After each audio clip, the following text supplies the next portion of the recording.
So these are my growing racks, guys. There are no plants on them this year. Just a bunch of lights and yeah, nothing's growing. So 2 years ago, I grew about 15,000 flowers on 3 different grow racks in my home, in a spare bedroom, and I transplanted them on my farm. It was a ton of work.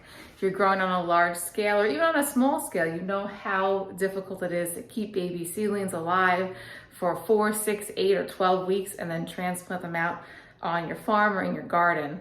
So I'm not growing anything, but I do own a farm and I grow on an acre. So how am I doing this when it is end of March and there's no flowers growing on my grow racks? Okay, so let's sit down and talk about it. How am I doing it? Well, last year I decided to hire somebody to grow all of my seedlings. Actually, not all of them. Last year I grew about 3,000 myself, and those other 10,000 or so, I hired a grower to grow them for me and ship them to me. And how did that work out for me? Not so good.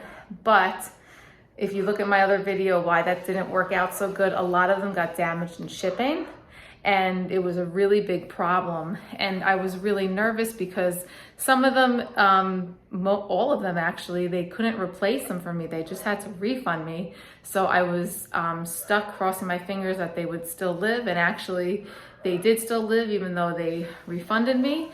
But this year I was really scared. I was like, what if I purchase everything from this grower and everything gets destroyed and I have no farm because I'm not growing anything? So this year I ordered plants from 2 different sellers, one locally and one that I've used before, and they're both growing my seedlings, and they're going to deliver them to me, and then I'm going to go pick them up in person because one's local to me. So I'm not growing anything this year. So why am I not growing anything? So the reason I'm not growing anything is because it's very time consuming.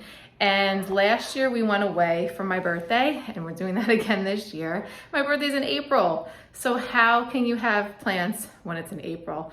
I don't trust anybody to grow them and water them while I'm away. So I figured, let me spend the extra money, and it is extra money to have them grown for you. But you know what? It saves so much work and time. I have 3 kids, and for me, it's worth it. So I'm not growing anything, but I will be getting plants this year. Here's hoping that everything is delivered and okay. And for me, it just makes a lot of sense. So this is really cool. My local grower, I asked her if I could pay extra to harden off my plants. So if you get your plants shipped to you from across the country and they get shipped to you, you still have to harden them off. They're not ready. They come right from the greenhouse. So you have to harden them off for that week.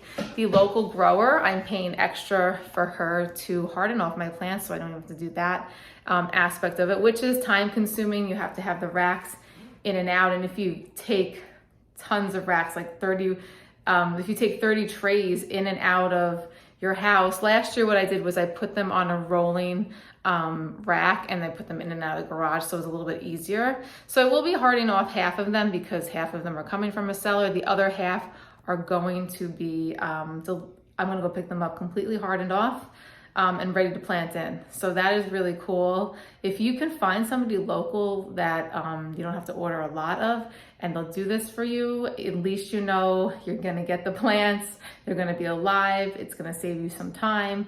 So it's a really cool way to, save time, save the effort. If you're not really good at growing it and you don't wanna set up a growing space with lights and everything like that, this is a great option. So I figured this was a great video to talk to you about if you really just want to get some plants delivered, they're ready to go, and you know they'll be okay. So my plants will be delivered a week before I plant them from my grower. So that's like May 13th. And then the other ones will be ready May 20th, and I'll get them right away and just put them out in the ground. So it's a really cool idea. I know I'm probably gonna get some comments, and I did before a video like this and people are like, oh, you're not a real grower. But no, I'm not. I'm a farmer, and this is the part where you can make the decision. And I think people don't realize that even big farms are ordering sometimes things from growers so they don't have to grow them. So probably some of the YouTube channels that you're watching, you probably think like they're doing everything themselves because you see them planting all these things and they are doing a lot, but they get a lot of things shipped in too, because how many things can you manage? It's out of control and they don't have help, and it's a lot. So if you don't want to grow, I recommend that you try and find a local grower. That really is the best option. You save on the shipping. You know that they're going to be, they're not going to be crushed in shipping. They're not going to be damaged. So that's a great option. Otherwise, you can find growers. North Carolina Farms is one of the growers I've used. I use Farmer Bailey's, and then I'm using someone local to me on Long Island. So check it out. It's a really cool way. And I'm excited to get my plants and get them in the ground. So yes, I will still be growing my plants on my farm when they're already delivered to me, but just not in the baby seedling process because I don't have the time to do it right now. All right, guys, I will see you on the next video. Bye.